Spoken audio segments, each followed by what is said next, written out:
Hello, my name is Chi Den. Today, I'm going to go over the overview of the promulgated by Texas Real Estate Commission tract addendum for property subject to mandatory membership in a property owners association. And before I get into the details of this addendum, first of all, if you are a new agent or you have been out of this conversation for a while, I recommend that you read over this addendum at least 3 times. Look up any word that you're not familiar with.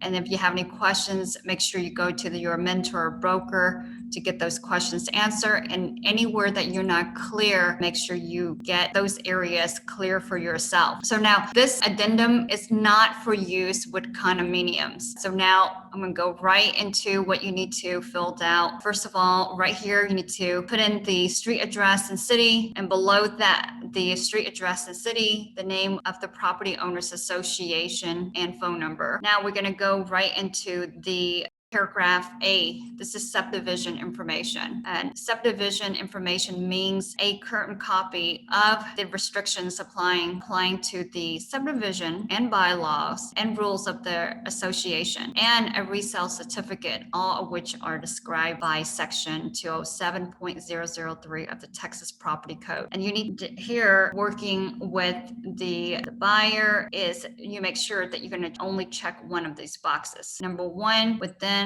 X amount of days after the effective date of the contract, seller shall obtain, pay for, and deliver the subdivision information to the buyer. The rest of this is about the impact, and if the seller delivers the subdivision information, and buyer may terminate the contract within 3 days after buyer received the subdivision information or prior to closing, whichever occurs first, and the earnest money will be refunded to buyer. So that's the rest of this is about buyer's right to terminate. Number 2, within X amount of days after the effective date of the contract, and this is the buyer shall obtain, pay for, and deliver a copy of the subdivision information to the buyer. And then number 3 is buyer has received and approved the subdivision information before signing the contract. Buyer either does or does not require an updated resale certificate. And there's the rest of this is about buyer right to terminate the contract. And then number 4, buyer does not require delivery of the subdivision information. If that's the case, then number 4 needs to be checked. So number 1, the seller pay. Number 2, that's the buyer pay for the subdivision information. Number 3, buyer has received and approved the subdivision information before signing the contract, or buyer does not require delivery of the subdivision information. So 1 needs to be checked off.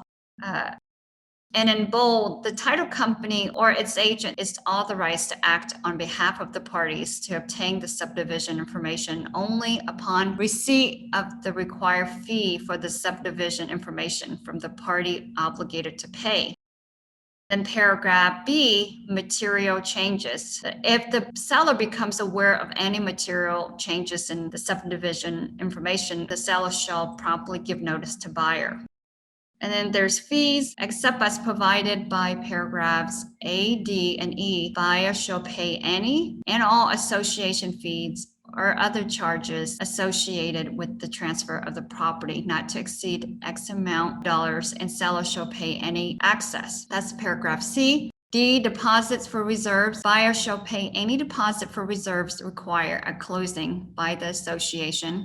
E is the authorization. Seller authorizes the association to release and provide the subdivision information and any updated resale certificate if requested by the buyer, the title company, or any other broker to the sale. And then down here, either buyer or seller shall pay the title company the cost of obtaining information prior to the title company ordering the information. So that needs to be negotiated, who's going to pay for the information.